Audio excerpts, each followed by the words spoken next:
the 69th Ordinary Summit ECOWAS held in Lungi, Potloko District, Sierra Leone, the President of Republic of Guinea, Mamady took the floor to deliver a stern and uncompromising address regarding the geopolitical future of West Africa, strongly denouncing the recurring reliance on geopolitical penalties. The Guinean head of state argued that sanctions should always remain a last resort rather than a first reflex. Pointing directly to historical experience, he stated that these measures simply do not work and fail to achieve their intended goals. Excellencies, sanctions are not the answer.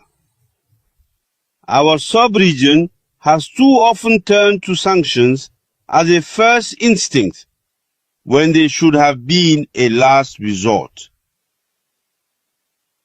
Now, let's be honest.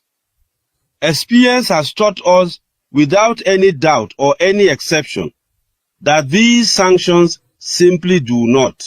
According to President Mamady, sanctions hurt children in classrooms, women in markets, men in field and workshops, while depriving hospitals of essential medicine, emptying markets of basic necessities, and fueling trafficking of all kinds. He stressed that a community impoverishing its people to correct a state is staying far from the spirit of its creation.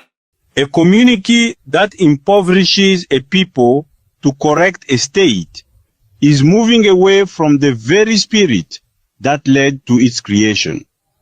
Our African traditions don't include the principle of excluding a child, let alone the idea of starving and fighting them.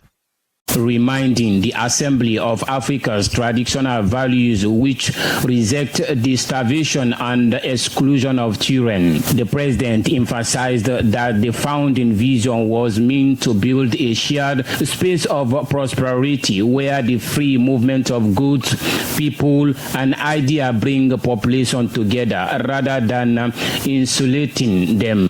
The vision held by our community's founding fathers was never intended to be punitive, nor was it meant to be repressive. Instead, it was, with a clarity that history has never once denied, the creation of a space dedicated to our shared prosperity, where the free movement of goods, people, and ideas should bring our peoples together rather than isolate them. That's why I say this, with the respect due to this assembly, but also with the firmness that my responsibility as head of state demands. Let's refocus on the essentials. Let's make the economy, productive investment, and the well-being of our populations the beating heart of our collective action. Concluding with a firm call to refocus on economic productivity, productive investment, and the collective well-being of population. President Mamady reminded his peers that a truly strong community is measured by its ability to help all members prosper together, leaving no room left for division.